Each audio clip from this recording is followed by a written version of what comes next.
नहीं हूँ। पंकज जैन साहब, जैसा कि अभी सुदीप सर ने कहा भी, कोफोर्ज की बात करें, परसिस्टेंस की बात करें, एचसीएल की बात करें, ऐसी तमाम कंपनियां अब धीरे-धीरे आईटी कंपनियों को एक्वायर करने लगी हैं। जहां उनको लग रहा है चीज़ें वहां पे लेना शुरू कर रही हैं। और दूसरा, वैल्यूएशन को लेकर लोगों को लगता है अब क्या बॉटम बन गया है क्या? और तीसरी चीज़ वो ये है कि अब सरकार भी कह रही है कि हम एआई को रेगुलेट करेंगे। तो एआई का बूम जो था अब बॉटम आउट हो चुका है और हमें ट्रेडिशनल एआई आईटी की तरफ जाना चाहिए, और शायद यही वजह है कि पिछले एक हफ्ते में आईटी कंपनियां अच्छा प्रदर्शन की हैं। ऐसा है? लक्ष्मण जी नमस्कार, thanks for having me on the show. देखो लक्ष्मण जी, जो आप बात कर रहे हैं या जो हम डिस्कस कर रहे हैं with reference to Indian market या इंडियन आईटी कंपनीज, इसमें हमें ये चीज़ दिमाग में ज़रूर रखनी चाहिए कि इस बात में से कितनी बात हमारी एक डिज़ायर है, एक हमारी इच्छा है, और कितनी एक रियलिस्टिक सिनेरियो है। इसमें कोई बात नहीं, बिल्कुल जिस तरह से आईटी कंपनीज में करेक्शन आई है, 30 से 50% की जो करेक्शन आई है पिछले 6 से 9 महीने में, I think that is to be seen. But अभी भी थिंग्स काफ़ी हेजी हैंगी। अगर हम देखें विज़ एआई कंपनीज की बात करें जो पिछले 15 दिन में हुआ है, वी हैव सीन कि बिगर, उसे प्रॉफिट बुकिंग बोल लीजिए, उसे बबल बर्स्ट बोल लीजिए, उसे लेस ऑफ एक्सूबरेंस बोल लीजिए, या जो एक हम देख रहे थे कि बहुत ज़्यादा प्रॉफिट्स आ गए थे, प्रॉफिट बुकिंग बोल लीजिए। That is what has happened across the globe in some of the AI companies या चिप कंपनीज। बट क्या वो एक यू टर्न हो गया है, कहना बहुत मुश्किल है। अभी भी जिस तरह के ग्रोथ पैटर्न्स इस तरह की कंपनियां दिखा रही हैं, अभी रिसेंट क्वार्टर के भी जो रिजल्ट्स आए हैं, 50 से 100% की ग्रोथ या 50 से 150% की growth, and they've been talking very encouragingly about future prospect, and that is why उनके जो लेवल्स चल रहे हैं के।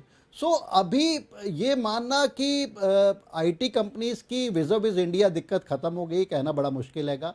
ठीक है, बीच बीच में ट्रेडिंग कॉल्स आती रहेंगी, बीच बीच में ऐसे लेवल्स आते रहेंगे जहां से हमारे को 5 से 15% के जंप मिल जाएंगे। बट क्या on a consistent basis I can increase my allocation to IT companies? I can again take out my money from some of the sectors which are doing well in India, say auto ancillaries, healthcare.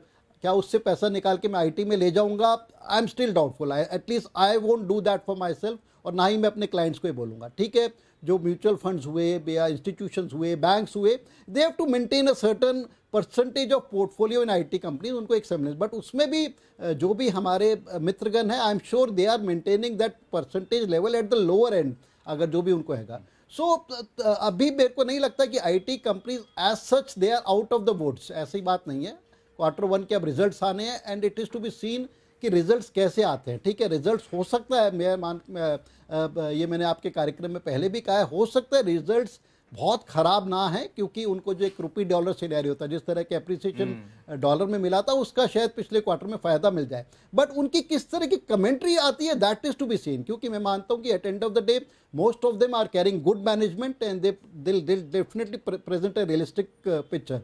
तो उस पर काफ़ी कुछ निर्भर करेगा, और काफ़ी कुछ इस पे निर्भर करेगा कि एआई बूम जो बाहर चल रहा है वहाँ पर हमारे को कितना थमाव देखने को मिलता है। क्या उसमें और प्रॉफिट बुकिंग आती है? क्या उसमें जो एक इर्रेशनैलिटी चल रही है, आई वोंट इर्रेशनैलिटी हुई या बबल चल रहा है, कि उसमें और कितनी थोड़ा सा थमाव आता है। But we should not forget, we have seen it in past also, कि मार्केट्स के पर्टिकुलर पॉकेट्स, पर्टिकुलर सेक्टर्स काफ़ी ज़्यादा दिन तक इरेशनल हो जाते हैं और आपकी पेशेंस टेस्ट कर लेते हैं। तो अगर उस चीज़ को, it is to be seen. So I would still stand कि ट्रेडिंग कॉल्स आते रहेंगे, वैल्यूएशंस काफ़ी अट्रैक्टिव हैं, डिविडेंड यील्ड्स काफ़ी अट्रैक्टिव हो गए। बट क्या यहाँ से यू टर्न हो गया आईटी का? क्या बॉटम फॉर्मेशन हो गई है? I am not very sure. लेकिन इसमें एक चीज मैं पूछूं, अग्रवाल साहब, अभिषेक अग्रवाल साहब से, कि कई बार होता है कि कोई स्टॉक काफी चल रहा होता है, तो आप ही लोग कहते हैं कि अब एक ही खबर को लेके कितना स्टॉक चलेगा, या फिर अब इससे कुछ भी खबर आ जाए इससे ज्यादा ऊपर नहीं चलेगा। तो जब नीचे गिर रहा होता तो वो फॉर्मूला लागू नहीं होता है क्या, आईटी सेक्टर के संदर्भ में पूछूं तो? दो अलग चीज हो गई लक्ष्मण जी। एक है कि हम कोई अगर मार्केट में एक तरह से करेक्शन फेज आ रहा है और कोई पर्टिकुलर सेक्टर में एक थोड़ी सी ज्यादा सेलिंग आ गई, तो फिर हम एक अजम्पशन बना सकते हैं कि भाई जब मार्केट रिकवरी फेज पे आएगा तो वहां पे हम एक बाउंस बैक देख लेंगे, क्योंकि शायद ये एक इंटरम शॉक है। बट आईटी सेक्टर के अंदर में ये लार्जली जो हम करेक्टिव फेज देख रहे हैं, वो फंडामेंटल इन नेचर है। अब फंडामेंटल इन नेचर में इसको सिंप्लीफाई वे में अगर मैं पुट अक्रॉस करूँ, और इससे पहले भी मेरे इस सेक्टर को लेके कई बार आपसे चर्चा हुई है। अगर हम याद करें तो इसके ऊपर मेरा नेगेटिव व्यू बहुत समय से बना रहा, बिकॉज़ क्लियरली दिख रहा था कि एआई ड्रिवन एक्टिविटीज़ ग्लोबली बहुत ज़्यादा मोमेंटम पकड़ के काम कर रही है। एंड ज़्यादातर जो कंपनियाँ हैं, वो इंडिया के बाहर हैं। इंडिया में जो कंपनी है, जो अभी तक हमने हमारी आईटी सेक्टर को समझा, वो ज़्यादातर लेगेसी बिज़नेस वाली सेक्टर की कंपनियाँ हैं। और वहाँ पे भले ही उन्होंने अभी कुछ इन दिनों में मूवमेंट्स दिखाए हैं, बट उससे आपका देखिए रेवेन्यू ग्रोथ नहीं आ रहा। देखिए सबसे बड़ा कंसर्न कहाँ आ रहा है ना, कि अगर आपकी रेवेन्यू बढ़ेगी, आप ग्रोथ दिखाएँगे, तब तो फिर कोई इंसान उस ग्रोथ को देखते हुए इन्वेस्ट करेगा सेक्टर में। आप 1 से 2% की ग्रोथ अगर बताएँगे और मार्जिन में आपका कंप्रेशन रहेगा, तो फिर कोई ऐसा रीज़न नहीं बनता है कि जस्ट बिकॉज़ कि कोई स्टॉक करेक्ट हो गया, हम उसको लेके इसलिए बाय कर रहे हैं। हम ये इग्नोर कर रहे हैं इस मोमेंटम में कि अर्निंग्स को क्यों आप इग्नोर कर रहे हो? अर्निंग्स भी तो कहीं न कहीं जाके डिक्लाइन हो रही है। और अगर अर्निंग्स कम होगी तो कभी भी देखिए, हुँ, आपकी अगर टॉप लाइन जो रेवेन्यू है, अगर हुँ, वो नहीं बढ़ रही और आपका बॉटम लाइन में कंप्रेशन है, तो आपका सबसे नेक्स्ट स्टेप जो मार्केट में होता है, वो होता है पीई कंप्रेशन। हुँ, मतलब ये है कि हमारी लार्ज कैप आईटी कंपनी जो अभी हमने स्क्रीन पे दिखाया कि 12 से 14 टाइम की प्राइस टू अर्निंग के मल्टीपल पे जो अब ट्रेड हो रही है, हिस्टोरिकली इस तरह के मल्टीपल पे कभी ट्रेड नहीं हो रही थी, और हमें तो ऐसा लग रहा होगा कि यार इतना चीप है, तो क्यों ही ना हम इसको अब ले लें, बिकॉज़ ये ऑब्वियस बाय है, स्क्रीमिंग बाय है, बट ऐसा नहीं है।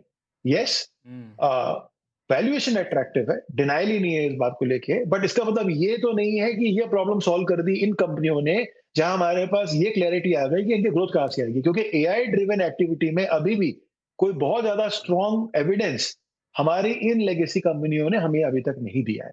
तो इन्वेस्टर के होने के तहत अगर कोई भी इन्वेस्टर आईटी सेक्टर को देख रहा है, तो उसे अब पिक एंड चूज तो करना पड़ेगा, और वो पिक एंड चूज सिर्फ एक प्राइस करेक्शन होने के वजह से वो हम करें, ये गवारा नहीं है, ये सही डायरेक्शन नहीं है। कहीं ना कहीं आपको देखना तो ये पड़ेगा कि एआई अब कोई हवा नहीं है, कोई डिस्कशन नहीं है, वो आज की रियलिटी है रियलिटी है। जो अडॉप्ट कर चुकी है मार्केट। अब हमारे यहाँ पे जो भी इस हवा को अच्छे से ज्यादा बेटर कैप्चर कर पाए, वो कंपनी ऑब्वियसली हमें बाय करनी चाहिए।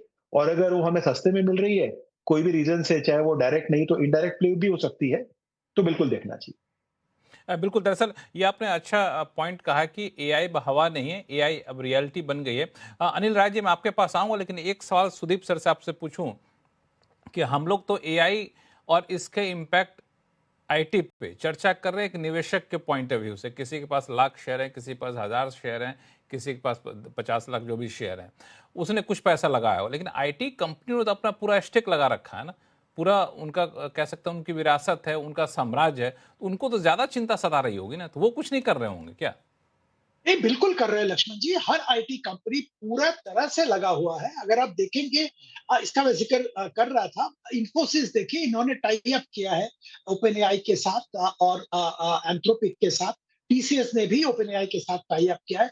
हर कोई अपना-अपना स्ट्रैटेजी अडॉप्ट कर रहा है। कोफोर्ज ने, मैं जैसे कह रहा था, कोफोर्ज ने एक कंपनी एक्वायर किया है जो कि एआई क्षेत्र में काम-काज कर रहा है। तो हर कोई कोशिश कर रहा है कि एआई क्षेत्र में कदम रखे और एआई क्षेत्र में कामकाज इनको मिलता रहे। अब देखिए, एक एक एक जो थ्योरी चल रहा है, और शायद थ्योरी क्या है, ये सच भी है, कि एआई मॉडल्स जो है उसको इम्प्लीमेंट करने के लिए सर्विसेज कंपनीज की जरूरत होगी। और इसीलिए अगर आप देखें, दुनिया की जो दिग्गज दो एआई कंपनीज है, ओपन एआई और एंथ्रोपिक, दोनों ने अपने सर्विसेज कंपनी अलग से खोल लिया है, in partnership with global large investors. तो सर्विस कंपनी की जरूरत तो एस्टैब्लिश्ड। अब ये सर्विस कंपनीज का जो रोल होगा, वो रोल में इंडियन कंपनीज कितना रोल प्ले कर पाएगा, कितना हिस्सा उनके पास आएगा, इसी को लेके आने वाले दिनों में मुझे लगता है कंपटीशन होगा, और उसी में कौन सक्सेसफुल होगा, कौन सक्सेसफुल नहीं होगा, ये बताना मुश्किल है। क्योंकि मैं वापस इसको दोहराऊंगा कि एआई मॉडल्स को कॉर्पोरेट में, एंटरप्राइज में इंप्लीमेंट करने के लिए आईटी सर्विसेज कंपनीज की जरूरत होगी, और ये जरूरत पूरा कौन कर पाएगा, इसी पे भविष्य निर्भर करेगा। और वहां पे सारे इंडियन आईटी कंपनीज कोशिश कर रहे हैं किसी ना किसी तरह से वहां पे उनकी एंट्री हो, अपना झंडा गाड़ पाए। हम्म, ये एक आपने सही कहा है, कोशिश में लगे हुए हैं। अनिल जी, आप चार्ट को भी ज्यादा देखते हैं, टेक्निकल भी देखते हैं, फंडामेंटल भी देखते हैं, लेकिन जैसे अभी अभिषेक अग्रवाल साहब कह रहे थे कि वैल्यूएशन कई बार काफी आकर्षक दिख रहा होता है, 50% तक गिर गया, 40% तक गिर गया, तो लोगों को लगता है कि ले लेना चाहिए, लेकिन ऐसा है नहीं। फंडामेंटली वो लोग अभी भी बहुत अच्छे पोजिशन पे है नहीं, तो चार्ट देख के नहीं जाना चाहिए। नहीं, चार्ट देख के एकदम नहीं जाना चाहिए। हर सस्ती चीज़ अच्छी नहीं होती है और हर महंगी चीज़ खराब नहीं होती है। बाजार ही हमें कई बहुत बार सिखा चुका है। और वैल्यूएशन का देखिए, वैल्यूएशन वर्ड अपने आप में बड़ा रिलेटिव फिनोमेना है कि अगर कोई चीज़ पी मल्टीपल से ही केवल वैल्यूएशन नहीं मान सकते, उसकी अर्निंग पोटेंशियल अगर हैम्पर होती हुई दिखाई देती है तो फिर पी का कोई ज़्यादा मतलब नहीं रह जाता। अगर सस्ती भी हो जाए पी, फिर भी हमें उसे नहीं खरीदना चाहिए अगर उसकी अर्निंग ग्रोथ जो है वो कम होती जा रही है, अर्निंग रेवेन्यू उनका गिरता चला जा रहा है। लेकिन रही बात आईटी में, जैसा आप कह रहे हैं, मैंने देख रहा हूं, जैसा सुदीप जी कह रहे थे कि कुछ एक कंपनीज हैं जो एकदम they are fighting by tooth and nails, और वो इस एआई के जो डैमेज है इसको वो टेम करने में लगी हुई हैं। उन्होंने बड़ी अच्छी डील की है लास्ट के कुछ मतलब 1-2 वीक्स में मैंने देखे, बड़ी बढ़िया डील उन्होंने की है, और कुछ एक बढ़िया उन्होंने एक्विजिशन भी किए हैं। और इसी का नतीजा है कि कुछ आईटी कंपनीज में मैं देख रहा हूं कि खरीदारी जो है वो होती हुई दिखाई दे रही है। मैं बाजार में आपको बाजार की सीधी खबर बता रहा हूं, और लगभग ये अभी तक फिलहाल, अभी तो ये शुरुआत ही है, तो इस महीने हल्की से अभी तो पूरा नहीं हुआ है, लेकिन ये पिछले 5 महीने गिरावट के बाद ये महीना थोड़ा सा हरा होता हुआ दिखाई दे रहा है। और वीकली चार्ट पे भी देखें तो आईटी इंडेक्स में थोड़ा सा एक हरियाली दिखाई दे रही है मुझे, और एक रिकवरी का, एक बॉटमिंग आउट का फेज दिख रहा है। बट अभी भी ये कहना बहुत अर्ली होगा कि क्या यहाँ से एकदम क्या बॉटम आउट हो गया। ये वहाँ उसी पे डिपेंड करेगा जो कंपनीज इस एआई इंफ्रास्ट्रक्चर, जैसे अभिषेक जी ने कहा कि आप जानते हैं एआई को लेके, आईटी सेक्टर को लेके मैं भी बहुत पॉजिटिव बहुत लंबे समय से नहीं रहा हूं, लेकिन अब जो यहाँ कह रहे हैं कि आपदा में अवसर ढूंढने का समय आ गया है। कुछ कंपनियां जो है अपने को बहुत फास्ट अडाप्ट कर रही हैं, और जो कंपनियां इसको अच्छे से अडाप्ट कर पाएंगी उनमें चूंकि करेक्शन बहुत बढ़िया हो गया है, तो डेफिनेटली वहां पर एक अच्छी अपॉर्चुनिटी हमें बन सकती है देखने की। लेकिन हाँ, लॉन्ग टर्म अभी भी जब तक ये उस एआई इंफ्रास्ट्रक्चर में अपने बिजनेस मॉडल को चेंज नहीं कर लेते ना, अगर वो जैसे कि वो एकदम ट्रेडिशनल सर्विस सेक्टर वाले को छोड़ करके अगर वो एआई कंसल्टिंग में आ जाते हैं, जैसा कि बहुत सी कंपनियां आ रही हैं एआई सर्विसेज के फॉर्म में, वो अपने आप को धीरे धीरे ढाल रही हैं, तो वहां से उनकी एक नई बिजनेस रेवेन्यू, नया बिजनेस मॉडल जनरेट होगा, और वहां से फिर वो अपने वैल्यूएशन को एक तरीके से जस्टिफाई कर पाएंगे, अपनी ग्रोथ भी धीरे से यहां से बढ़ा नहीं पाएंगे, तो वहां पर मौके मिलेंगे। और ये मौका मैं अभी बता दूं दर्शकों को, ये लार्ज कैप कंपनीज में मुझे ज्यादा दिख रहा है, मीडियम और स्मॉल कैप से भी दूर रहने की सलाह दूंगा। मौके आएंगे भी तो लार्ज कैप में ज्यादा आएंगे। जो बड़ी कंपनियां हैं, HCL हो गया, HCL टेक, इसमें वो सबसे अच्छी मुझे कंपनी दिखाई दे रही है, उसने बहुत अच्छी डील भी की है। डिस्क्लेमर के तौर पे कह दूं, मेरा कोई डायरेक्टली इसमें इंटरेस्ट नहीं है, बट इसके अलावा भी और भी कंपनियां हैं, TCS ने भी अच्छा किया हुआ है। सबसे बड़ी जो चिंता की बात है और सबसे बड़ी जो ध्यान देने वाली बात वो है कि जैसे अभी जब रिजल्ट सीजन आएंगे ना, तो इनके जो मैनेजमेंट गाइडेंस या मैनेजमेंट कमेंट्री जो होगी ना, वो उनके नंबर से भी ज्यादा इंपॉर्टेंट होगी लक्ष्मण जी। तो हमें उस पर ध्यान देना है कि इनके जो गाइडेंस होंगे या इनके जो कमेंट्री होगी वो क्या कह रही है आने वाले समय के बारे में, वहां से आपको एक बहुत बढ़िया अट्रैक्शन दिखाई देगा इनके शेयरों में। पंकज जैन साहब, ये जब मैनेजमेंट कमेंट्री होगी, गाइडेंस आएंगे, वहां पे कहां फोकस रखना चाहिए, क्या सुनना चाहेंगे आप अगर आईटी सेक्टर में मन बनाना है तो? देखो लक्ष्मण जी, कई सारी चीज़ें होंगी। एक तो एब्सोल्यूट नंबर्स पे कि किस तरह के रिजल्ट आते हैं, आई थिंक दैट भी उस रिजल्ट के बेसिस पे किस तरह से जो बड़े बड़े हमारे फंड हाउसेस हैं किस तरह के रिपोर्ट्स उस पर जनरेट करते हैं कि what is the future kind of scenario. उसके अलावा आई थिंक जो हमारी बात हो रही है, हम लोगों से भी इंटरेक्ट कर रहे हैं, I think they are eagerly waiting कि ये सारी आईटी कंपनीज किस तरह की कमेंट्री देती हैं, and they will have to sort of give a road map कि हम एआई के लिए किस तरह प्रिपेयर कर रहे हैं, apart from what the news flow is in the market. ठीक है, इसमें कोई दो राय नहीं है कि AI is here to stay. जिस तरह की इन्वेस्टमेंट्स एआई में आ रही हैं, AI is here to stay, और it is not a passing phase kind of thing. और उसमें अगर हम देखें, जिस तरह के अभी हमारे कलीग भी बात कर रहे थे, समथिंग लाइक HCL, जिसने अभी are companies they have been taking noble step. अभी 10% स्टेक सर्वम में लिया। सर्वम हमारी जो डोमेस्टिक, अगर इंडिया में अगर एक सबसे यूनिकॉर्न या सबसे एंकरिंग या बड़ी कंपनी आई की है, तो सर्वम है कि डूइंग एक्सीडिंगली वेल और काफ़ी ब्राइट फ्यूचर है. So I think the steps are being taken, maybe delayed steps हो गए हैं. इन पे सबसे बड़ा एलिगेशन ये है कि 1-2 साल डिले हो गए हैं. It was coming but I think they tried to play safe. So things are, I would say, in a very hazy kind of scenario, but valuations काफ़ी अट्रैक्टिव हो गई हैं. कंपनी अब काफ़ी सतर्क हो गई हैं. They've been taking active steps to sort of embrace this challenge of AI along with their traditional legacy business. So काफ़ी सारी चीज़ों का समीकरण है और हमें नहीं भूलना चाहिए. जैसे मैं बार बार कहता हूँ कि हमारी जो मार्केट्स होती हैं या इक्विटी मार्केट्स होती हैं, they are very futuristic in nature. अगर मार्केट्स को ये लगता है कि एट करंट वैल्यूएशन 10-11 की पी पे जिस तरह के डिविडेंड यील्ड है, यहाँ पर अब थिंग्स बॉटम आउट हो गई हैं. मैनेजमेंट अब काफ़ी एंकरेजिंग टोन में बात कर रहा है. And may be the bubble outside या एक्सूबरेंस आउटसाइड इन एआई स्टॉक्स वो पूरी हो गई और वहाँ का पैसा कुछ दोबारा से लौट के इंडिया में आ सकता है. So it's a combination of 3-4 things. I think उन सब चीज़ों में एक in between the lines reading करनी पड़ेगी एंड देन लेट्स सी. और उसमें भी नॉट टू फॉरगेट जो हमारी 10 से 20 जो दिग्गज कंपनीज हैं, उसमें at end of the day I think specific companies, कुछ एक specific companies, I think they'll be able to adjust to this storm in a better way, बजाय कि सारे IT कंपनीज उस चीज़ को एडजस्ट कर पाएंगे. तो आई थिंक काफ़ी पिक एंड चूज होगा, काफ़ी सतर्क रहना पड़ेगा, काफ़ी अच्छा होमवर्क करना पड़ेगा. और अगर जो एक रिटेल निवेशक है, I think they should seek the guidance of the expert और go through the mutual fund IT route, mutual fund route to IT जो उनके होंगे. So let's wait and watch, but I think काफ़ी उत्सुकता से हम IT के results और कमेंट्री की वेट कर रहे हैं. सिर्फ IT के रिजल्ट्स ही नहीं, मुझे लगता है कि बाकी सेक्टर के रिजल्ट इस बार काफ़ी इंपॉर्टेंट रहने वाले हैं, क्योंकि ये जो रिजल्ट है इसमें आपको ईरान US वॉर का पूरा असर दिखेगा, क्रूड ऑयल का असर दिखेगा, रुपये का असर काफ़ी ज़्यादा दिखेगा. अभिषेक अग्रवाल साहब, तो रिजल्ट कैसा रहेगा, पहले से मान के चले हैं, इन सबको बाजार फैक्टर इन कर लिया है, या फिर आपको लगता है कि नहीं बहुत कुछ चीज जानना बाकी है अभी? तो लक्ष्मण जी, मुझे लग रहा है कि मार्केट में सब कुछ फैक्टर इन नहीं है. बिकॉज जब इस तरह की आपदा सिचुएशन आती है और कुछ ऐसी चीज जो प्लानिंग के बाहर है, बट उसका ग्लोबल इम्पैक्ट इतना बड़ा था, हमारे लिए डोमेस्टिक इम्पैक्ट इतना बड़ा था, तो उसे गेज करना बड़ा मुश्किल है. बिकॉज लार्जली क्या होता है कि आप मैनेजमेंट की कमेंट्री को फॉलो करते हुए जाते हैं कि मोटा मोटा कंपनी ने क्या प्रोजेक्शंस रखे थे अपने अपने सेगमेंट में, और उसके हिसाब से सीजनैलिटी को फैक्टर करते हुए क्वार्टर बाय क्वार्टर के अंदर में क्या मोमेंटम या मोमेंट्री बनेगी. बट यहाँ पे क्योंकि एक वॉर का सिनेरियो थोड़ा सा एक्सटेंडेड रह गया, जो कि प्लानिंग का पार्ट नहीं था, और एक क्रूड ऑयल जो है या नेचुरल गैस जो भी उसकी बाय प्रोडक्ट्स है, वो सारे के सारे एक बहुत ही हाई एलिवेटेड लेवल पे बहुत समय तक रह गई. सो इसका जो मार्जिन पे इम्पैक्ट आना है, वो तो हमें देखना पड़ेगा डिफरेंट कंपनीज, डिफरेंट सेक्टर्स के बेसिस पे.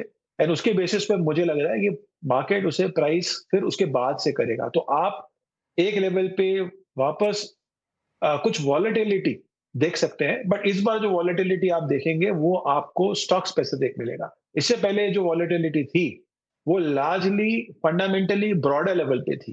तो अब यहां से, क्योंकि हमारी मैक्रो लेवल की जो अनसर्टेनिटी है वो टेकन केयर ऑफ हो चुकी है, बिकॉज ऑफ कि वॉर का सिनेरियो अब थोड़ा ईज आउट है, $72 पे क्रूड है.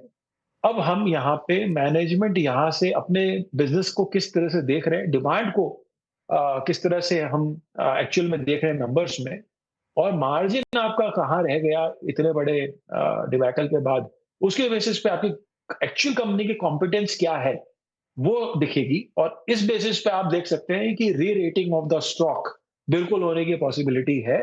और यहाँ पे वो एक जो कहते हैं ना कि करेक्शन आया, उसके बाद एक हम देखते हैं कि भाई अगर जैसे करेक्शन आया तो वैसे ही तेजी भी आए. तो ये तेजी जो आप देखने की बात कर रहे हैं वो बिल्कुल मुझे लग रहा है आती हुई दिखेगी, बट वो होगी जरूर स्टॉक स्पेसिफिक. जेनेरिक वे में इसे हम इम्प्लीमेंट नहीं कर सकते. मतलब ऐसा नहीं कि जिसमें मंदी देखने को मिली वैसी में तेजी देखने को मिलेगी, ऐसा नहीं है? जी बिल्कुल ही नहीं. मुझे लग रहा है कि मार्केट बहुत मैच्योर हो चुका है. आप एक देख रहे हैं साइड लाइन में काफी बड़ा पैसा इंस्टीट्यूशन लेवल पे भी पड़ा हुआ है जो कैश डिप्लॉय होने बाकी है. अब वो पैसा तभी आएगा जहां विजिबिलिटी आएगी. कोई भी इंसान बिना विजिबिलिटी के क्यों काम करेगा? अब विजिबिलिटी जब आनी है, उसके बाद अगर हमें क्लैरिटी लेनी है पोर्टफोलियो कंस्ट्रक्शन में, तो फिर ये तो एक ऑब्वियस सा बेट हो जाएगा कि जी मैं अपने विनर्स को अच्छे से आइडेंटिफाई कर पा रहा हूँ और अब मैं उसमें डबल डाउन करूंगा। तो जब डबल डाउन करूंगा, मैं अपना स्टेक बढ़ाऊंगा या मेरी साइज बढ़ाऊंगा या मैं नई एंट्री लूंगा। तो जो नया कैपिटल आएगा या जो आप एक कह रहे हो कि करेक्शन में अपॉर्चुनिटी ढूंढने की बात जो भी हमारे पैनलिस्ट ने भी कही, वहां पे मुझे लग रहा है कि काफी अच्छा खासा हमें एक मूवमेंट देखने को मिल सकता है। तो इंडेक्स हो सकता है कि बहुत ज्यादा मोमेंटम ना दिखाए, मगर स्टॉक या स्टॉक सेक्टर में देखिए। आप देख सकते हैं कि आपको मोमेंटम देखने को मिल सकता है।